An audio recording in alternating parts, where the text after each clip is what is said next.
staff and students of the university, ladies and gentlemen. I wish to thank the Department of Political Science and Center for Mediation in Africa for the opportunity to address you this evening. I look forward to the exchange of ideas later in the program during the question and answer session, and would like to encourage you to ask tough questions so that we can have a thorough discussion. My talk will focus on the principles underlying our foreign policy, specifically our approach to conflict prevention and resolution as it has developed since 1994. And at the end, I will make an application to the current situation in Syria. In the past 2 decades, South Africa has been engaged in assisting various states with conflict resolution and in sharing our experience with regards to transitional justice as well. These include Palestine, Northern Ireland, the DRC, Côte d'Ivoire, Sudan and South Sudan, Madagascar, Zimbabwe, and Sri Lanka, to name a few. Time does not permit detailed discussion of all the areas where South Africa has been involved in conflict resolution. Ladies and gentlemen, this year South Africa marks the 20th anniversary of our democratic transition, a transition which also marked the end of the country's pariah status and our full integration into the structures and processes of international community, especially those of the African continent. Taking our place in a community of nations came with high expectation, shaped by our peaceful transition, referred to as the South African Miracle, an iconic statue of President Nelson Mandela as a master of reconciliation and forgiveness. In fact, our own peaceful transition from the brink of civil war is central to our approach to disputes and remain an example to the world on how a deeply divided country on the brink of disaster can build a nation through all-inclusive dialogue. Moreover, South Africa has a moral obligation to act in solidarity with Africa for its unwavering support to the liberation movement, as well as for the crimes committed against our neighbors by the apartheid regime. Thus, our country's considerable military and economic capabilities are being deployed in promoting peace and security on the African continent. Our commitment is further enhanced by the belief that South Africa's security and development is inextricably linked to the welfare of our continent. We will only be able to fully deliver our development commitments to our own people if we can fully benefit from the economic growth of a continent at peace with itself.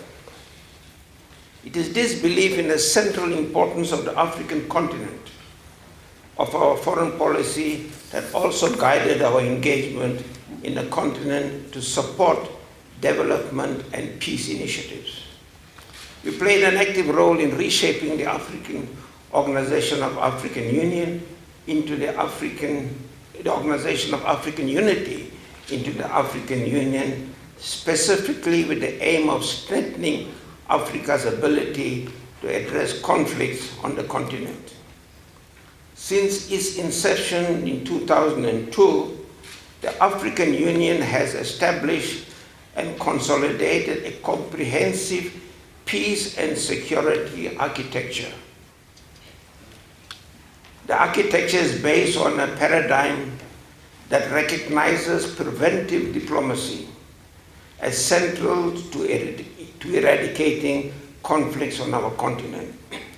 These mechanisms that the African Union has put in place bear testimony to the determination of our continent to address peace and security challenges in a comprehensive manner. The African Union has also made great strides in developing early warning systems that help the organization to determine which countries are likely to lapse or relapse into conflict. These mechanisms afford the organization with the opportunity to help avert an imminent conflict. However, for this system to be effective, early warning should be followed by early response, an area which we need to improve on. The fact is that preventive diplomacy, to be an effective tool at the continent's disposal, a sustained injection of resources that are predictable, coherent, and timely is required. Ladies and gentlemen, since 1994, the primary foreign policy priorities was to accelerate our reintegration into the international community and to promote an international rule-based system through active and constructive participation in multilateral institutions and processes. Furthermore, our foreign policy has been inspired by our history and ethos and guided by our principles, foremost among which is the desire for a more just, humane, and equitable world. In the conduct of our international relations, we attach the utmost importance to the promotion of human rights, democracy, justice, and international rule of law. These principles necessarily place the United Nations at the center of our foreign policy activities, including those aimed at conflict prevention and resolution. The UN Security Council has the primary responsibility for the maintenance of international peace and security and acts on behalf of the entire United Nations membership. It is wrong to think that the Council only has one or two options at its disposal, namely sanctions and military intervention. What is often forgotten is that the Security Council should at all times promote pacific settlements of disputes and that it should act preventatively. The provision of the UN Charter encourages parties to a conflict as well as the Council to first and foremost seek negotiated settlement through mediation, conciliation, arbitration, and even judicial measures. Too often then the Council jumps to the provision of intervention rather than encourage prevention, dialogue, and compromise. In addition, the United Nations Charter reminds us that any action undertaken by the Security Council must be measured, appropriate, and without prejudice to the rights, claims, and opposition of the concerned parties.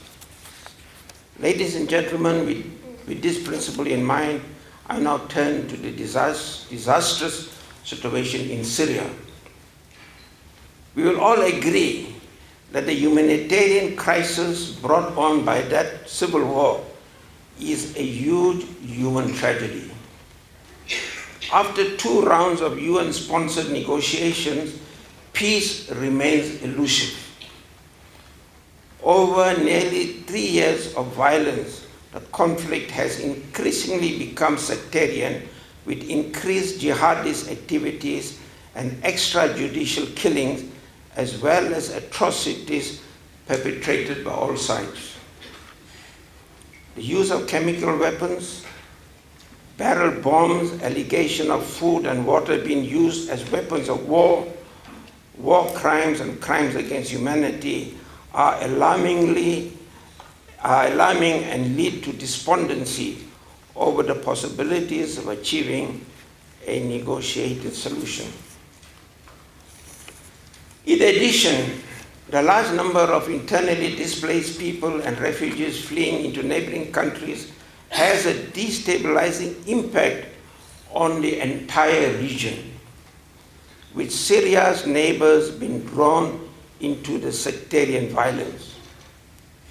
In fact, it is no longer accurate to warn against a possible spillover of the Syrian conflict into the region, as some commentators are already describing the situation as a regional war with an epicenter in Syria.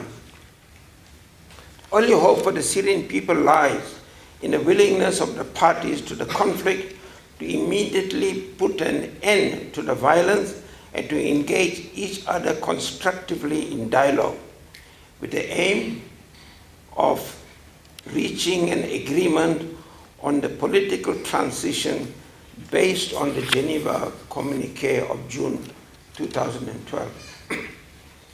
It is the responsibility of the Syrian government and the opposition to sincerely engage each other with the aim of reaching difficult decisions over the future of Syria. For this to happen, the parties have to be flexible when engaging each other and genuine in their intent to break the political stalemate.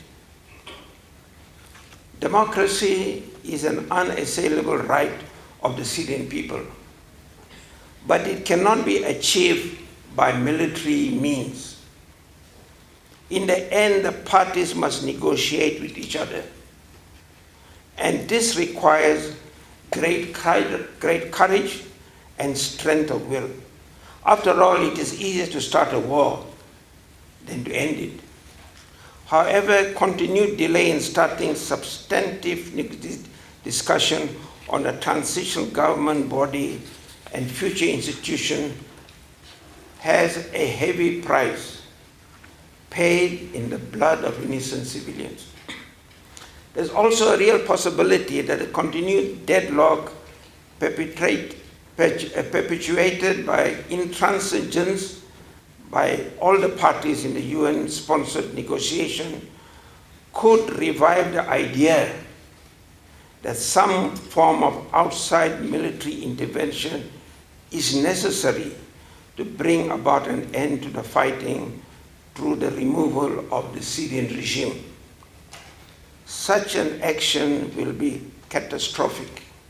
Taking a cue from our own history, we know that in order for the solution in Syria to be sustainable, it must be representative, and therefore no party can or should be excluded from the peace process. The struggle against apartheid lasted decades and was declared a crime against humanity. Nonetheless, the transition and the new constitution was negotiated between the liberation movements and the government of the day, who were the perpetrators of apartheid. The lesson here is that a lasting solution must be rooted in an all-inclusive process. This is especially important in diverse and polarized societies. A major concern in this regard is the failure of the internal opposition to participate in the Geneva process and the apparent lack of influence the external opposition has on the fighting on the ground,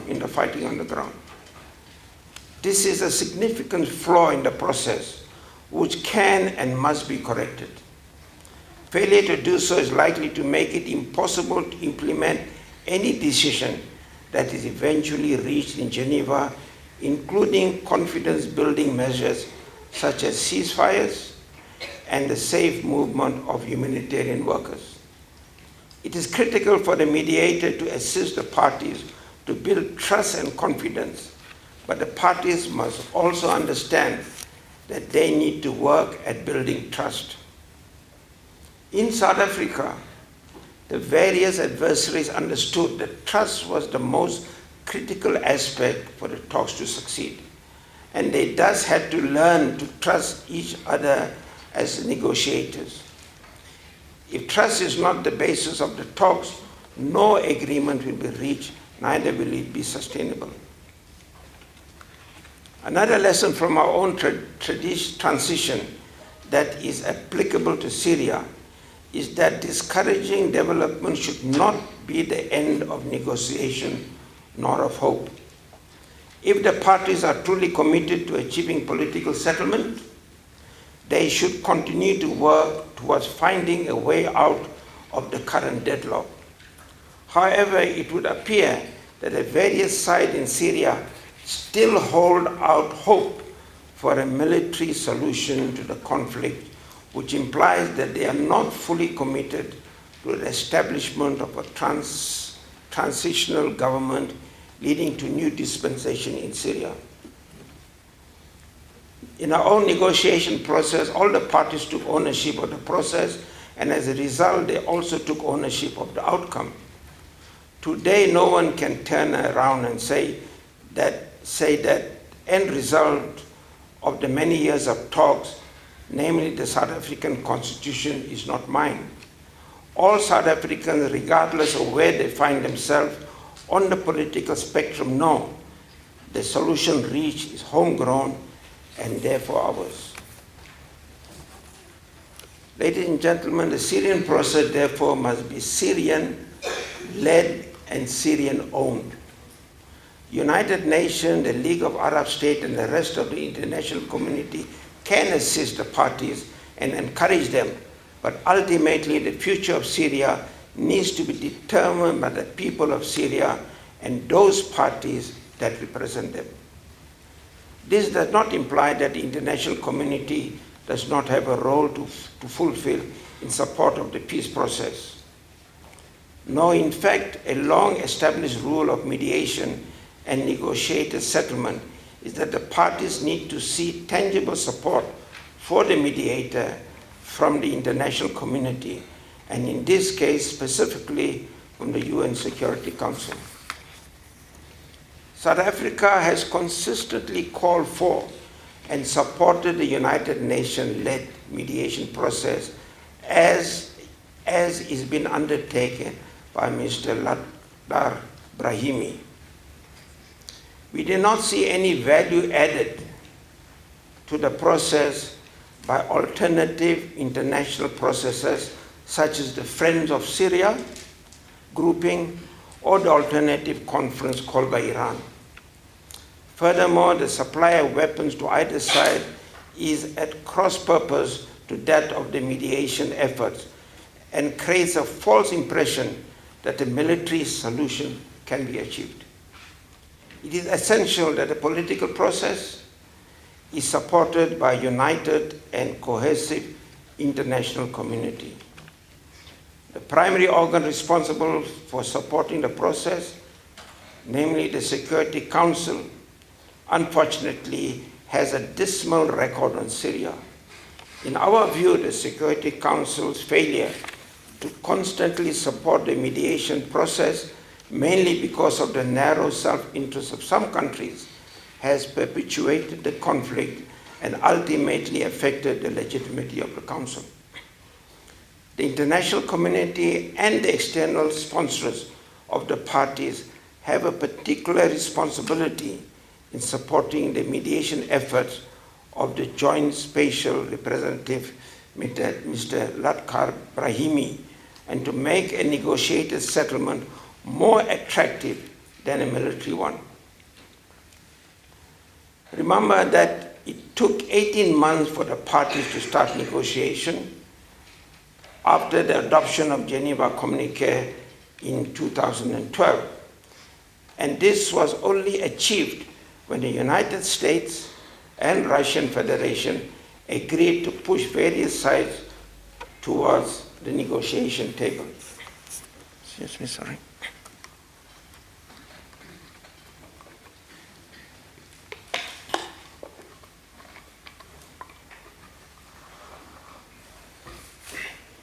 Of course, there's no quick solution to any problem. And what you need to do is to take a long-term view and a long-term perspective. In our own case, we had to ask, we do not have to solve the problem today, but rather want to see where the country is, even at 100 years' time.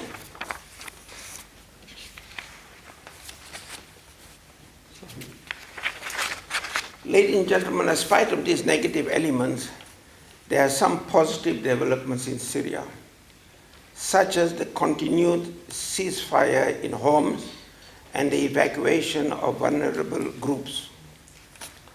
Although a small step in confidence building, it is not enough, and we hope that this ceasefire can be expanded throughout the country, and that legitimate humanitarian aid can be brought to the communities who need it. Furthermore, we are pleased that the parties have agreed to an agenda for the next round of talks, which will focus on 4 main areas, namely A, security and terrorism, B, transitional governing body, C, national institution, and D, national reconciliation and national debate. However, we lament the failure of the parties to agree on a date for the start of the 3rd rounds of talk. South Africa believes that we must intensify our effort in support of the mediation effort to end the violence in Syria through diplomacy. By overcoming the division within Syria and the international community, we will therefore continue to encourage the government and the opposition to be brave and to make the key decision about the country's future that only Syrians can make. We again encourage the parties to continue to engage each other in the spirit of reconciliation and without ultimatums. In an intervention at the International Conference in support of the Geneva II process, Minister Mahathir Mashabane stated that, and I quote, "South Africa is here to offer meaningful support for constructive negotiation between the Syrian parties. We encourage our Syrian brothers and sisters to reach a comprehensive settlement which will implement in full the Geneva Communique within an accelerated time frame, end quote. Ladies and gentlemen, the ordinary citizens of Syria desire peace and security and wish to get on with their lives. Therefore, the mere fact that the parties to this conflict are willing to sit down and talk is a message of hope. It is our responsibility as the international community to ensure that the parties remain at the table and that they negotiate in good faith. There is neither a quick nor an easy process, but every day lost has a heavy price. I conclude with the words of President Mandela, quote, "Our experience has taught us that with goodwill a negotiated solution can be found for even the most profound problems. Our own humble experience has shown that negotiated solution can be found even to conflict that the world has come to regard as insoluble. It has taught us that such solutions emerge when former opponents reach out to find common ground," end quote. And I thank you very much.